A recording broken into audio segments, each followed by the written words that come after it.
Kunwari, meron akong nililigawan prank kay mami and papa. Nakikinita ko na. Mukhang may mabubuisit.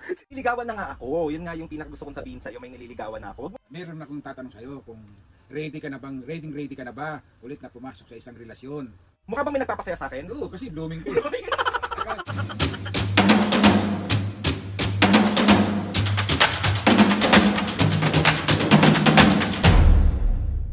Mga kapiskin, for today's video, another vlog na naman yung gagawin natin. So itong vlog na to mga kapiskin, alam ko na miss na. Mga kapiskin, meron ako nakita sa comment section. Request siya ni Danica Bilbao. Sabi ni Danica, kunwari, meron akong nililigawan prank kay mami and papa. Nakikinita ko na. Mukhang may mabubuisit. Matagal-tagal din ako hindi nakapang buisit at nakapang prank kay mami at papa. So dire-diretso na tayo ulit mga kapiskin kasi medyo na-busy lang ako nung mga nakaraan. So ay na nga mga kapiskin, bali uunahin kong i-prank si Papo na kunwari sasabihin ko na kay Papo na Papo, meron ako nililigawan ngayon, meron na nagpapasaya sa akin. So titignan natin mga kapiskin kung anong magiging reaksyon ng Papo. Kasi si mami umalis ngayon, so si Papo lang dito sa bahay. Hihintayin ko lang siyang mag-iseng tapos start na natin. Uy, si Papo walang problema. Pero si mami talaga. Uy! Kapiskin, bali nakita ko gising na si Papo and nakita ko nagta-tablet na siya. So ito na yung pagkakataon para tanongin natin siya kung pwede na ba or meron na ba or ano daw. So pwede na tatanungin na natin siya mga kapiskin kung Papo, meron na ako nililigawan. Papo, meron na nagpapasaya sa akin. Meron naman talaga, hindi ko lang inaamin. Hoy! Sino yan? Wala. Hindi ka magluluto? Wala, ayaw ko magluto. Wala kasi si mami kaya ayaw niya magluto. Pag ako ayaw niya ako lutuan. Mamayang gabi na lang tayo magluluto. Oo, mamaya na lang gabi. Minudo. Pag walang minudo, Bahala ka kung merong... ay pa meron pala ako sasabihin sa'yo, makinig ka muna sa akin. Makinig ka muna sa akin, tanggalin mo muna yan. Baba mo muna yan. Pa, meron ako sabihin sa'yo. Hindi, nahihiya ako sabihin eh. Nahihiya ako sabihin. Pa, may sasabihin ako sa'yo. Ano nga? Pero nahihiya nga ako sabihin. feeling ko aasarin mo lang ako eh. Wag di mo ako aasarin. Hindi. Promise. Oo. Ano nga yun? Nanonood ako. Well, ano nga papa, gusto ko lang sabihin sa'yo. Mamaya ako na rin sasabihin kay mami na in love na naman ang anak mo. Meron ako nililigawan ngayon, Papa, and meron nagpapasaya sa akin ngayon. Taga saan? Anong taga saan? Basta meron nga nagpapasaya. Taga saan nga? Diyan lang sa malapit. Ayoko na sa malayo. Diyan na lang tayo sa malapit. Happy ka ba sa akin pa na meron na akong nagpapasaya sa akin? May nililigawan na nga ako. Yun nga yung pinakagusto kong sabihin sa'yo. May nililigawan na ako. Huwag mo nang tanungin kung taga saan. Basta meron na akong nililigawan. Meron na nagpapasaya sa puso ko. Ganon. Mabait naman yan. Siyempre naman. Maraming mababait sa mundo ngayon. So, Kailangan mabait na- lahat. Kailangan matimbangin mo siya na kung gaano kanya kamahal, na ang estado ng buhay natin, ganito lang. Pa, nililigawan ko pa lang naman. Wala pa kami sa point na mahal na mahal. Ako gusto ko siya, pero hindi ko alam kung gusto niya ako. Ganon lang yon. Di kung para sa yan, di darating yan. Kaya nga, so happy ka naman. Siyempre, magkakaapo na ako. Magkakaapo agad. Diba? Hindi nga pa. 30 years old ka na, wala pa kaming naalagaan na ako na kasama namin mamasyal, ganyan. Hindi ko alam kung may pag-asa ako dito, pero gagawin ko yung lahat para makuha ko yung matamis niyang oo. Hoy! Matamis niyang oo! Hindi ba, pumasaya lang ako kasi napapasaya niya ako talaga ng sobra. And siguro ito na yung time para ready na ako ulit mag-take ng risk. Ready na ako ulit sumugal ulit. Baka sakaling itong tao na to, ito na yung para sa akin. So hindi ako mapapagod. So okay lang sa'yo na meron ako naliligawan na bago na magiging parte ng pamilya natin. Siyempre, masayang masaya ako. Siyempre, unang-una, meron akong tatanong sa'yo kung ready ka na ba ulit na pumasok sa isang relasyon Ah, na kailangan tinatanong mo ako kung ready na ako. oo. Siguro papa, ready na ako ulit. O kaya nga, Ready na ako ulit. Ready Kaya na ako nga. ulit masaktan. kaya nga masaya ako kasi nakikita ko sa iyo na ano ka, sana yung blooming ka. Yun ang ano, parang nag-move on ka na sa sarili mo na kailangan Nag-move pag on. nagmahal ka na sa ibigay mo lahat ng 100% para makita niya na talagang mahal mo siya. Kaming mga magulang mo, kahit ako, katulad ako, hindi ako namimili kung sino yung mahal mo. May namimili, basta't mahal mo. Doon ka sasaya. Kasi kami, matanda na rin kami, may edad na kami ng mami mo. So, pag pinasok mo yan, kailangan buong buo ang pagmamahal mo ipapakita sa kanya. Yes. 100% o 101%. Ganun dapat. Kasi sabi nga nila, Papo, di ba? Alam ko, narinig ko rin sa'yo to, na pag nagmahal ka, ibigay mo ng 100% yung pagmamahal mo dun sa tao na yon, para at the end of the day, kapag sinaktan ka niya, nasaktan Oo, ka, wala kang pagsisisihan Wala kasi pagsisisihan. ginawa mo yung best mo. Totoo yun. Kaya yung 101% na yun, pagka nasaktan ka, hindi masakit yun kasi pinakita mo ng buong buo kung gaano mo siya kamahal. Yes. Kung gaano mo siya kagustong makasama habang Habang buhay. Yan ang Papo. Diba? So ready ka na, Papo, para sa ako, sabi ko nga sa'yo, pero sa susunod na ganap, sabihin ko na sa inyo kung anong update. Para in-update lang kita ngayon kung na meron akong nagpapasaya sa akin. Mukha bang may nagpapasaya sa akin? Oo, kasi blooming ka Saka siyempre masaya kami na Blooming! Kasi ako isang sinabi mo sa akin dati na siyempre, matanda na kayo ni Mami at Papu. Kailangan may makakasama kapag tanda mo kasi Yes, mag-isa dapat. ka lang. So, nandun na ako sa part ngayon. Nasa 30s era na kasi ako, Papu. So, nandun na ako sa Papu, na gusto ko na mag-settle down. dapat lang. Hoy! Papu! Pero ikaw, as tatay, masaya ka para sa akin na meron na akong, may minamahal na ako. Siyempre, nakikita ko masaya ka na Masaya na rin kami, ganun. Ganun lang ang Bakit mo magulang. nakikitang masaya ako? Paano mo nakikitang masaya ako? Siyempre, hindi ka na masyadong lagi nakasimama. Lagi kang nakangiti ngayon. Pagka oras ng Mami, anong gusto mo? Ganito. Para bang naninibago kami sa kilos mo ngayon na hindi katulad no pag After breakup, ay yung huling relationship ko, Papo, no? Irritable ako lagi. Oo.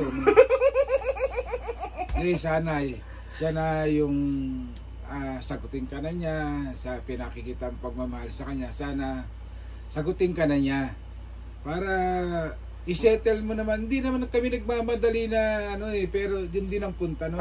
Apo ang kailangan namin. Para meron kaming Apo, dito ka sa tayo. Papatulogin si Ay, Mami. kailangan, Papo. Tawag dito. Mamaya, sasabihin ko na rin to kay Mami para aware siya. Inuna na lang kita para may magtatanggol sa akin. Kasi kilala mo naman si Mami na pagdating sa mga ganyang bagay, mas agresibo siya na ayaw niya akong magka-jowa kasi nga grabe ako masaktan. Kaya tungkol naman kay Mami mo, kaya lang siya ganun magsalita dahil ilang beses ka nasaktan. So, Lalo na nung huling... lang yun, medyo kabaligtaran din yung na yun, yung tapang na yun. Bali, Papo, tawag dito, siguro pag tumagal-tagal, dadalhin ko na siya dito. And sabi ko nga sa'yo, masaya ako, masaya yung puso ko ngayon. And yun lang naman yung gusto ko, maging masaya ako ulit sa mga pinagdaanan ko before. And ayun, masaya ako. Yun gusto kong sabihin sa'yo na masaya ako. Sana, madali mo na yung pagpapadala dito sa amin. Para makilala na namin, di ba? Para mas lumawak yung pagiging pagkakilala ng para Bawat isa. bawat isa. Papo. Maging relationship, maging buong buo. Okay. Kasi hindi pa naman kayo hahantong sa isang bagay na Ano pa lang naman, Papu, kilalanin pa lang. Mag-i-enjoy pa kayo, siyempre. Kilalanin mo na isa't isa. So, ang mami mo naman, kabaligtaran lang yun. Huwag ka maniniwala doon na. Ang may papayo ko lang sa'yo is, ingatan mo yung puso mo. Mahirap masaktan uli. Magkaroon ng sugat uli, ganun. Kasi ibang klase ang pagka naaano ka eh. Kaya ang payo ko, be humble. Sa pag-introduce sa sarili mo sa kanya.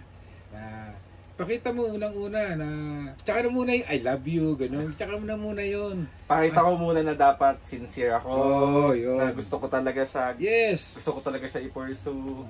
Yun, okay, Papu. Sana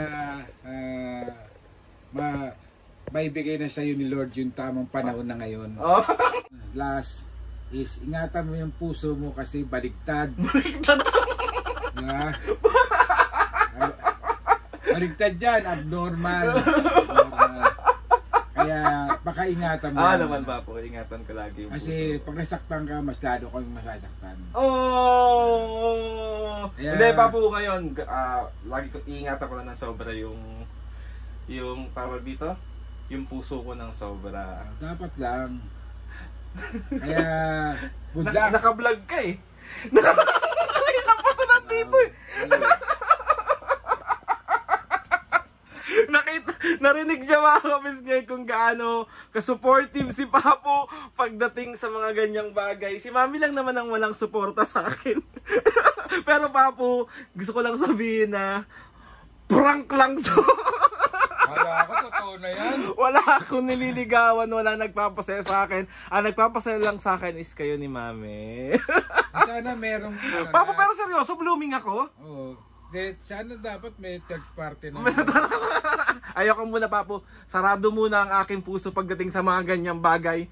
Darating ng tamang panahon para dyan. So ay namapusnge, na-prank ko na naman si Papu. Hindi ito masyadong chill prank lang to kasi gusto ko lang makita or marinig yung reaction ni Papu pagdating sa mga gantong bagay. And as usual, mga pisnge, si Papu ay isang nonchalant.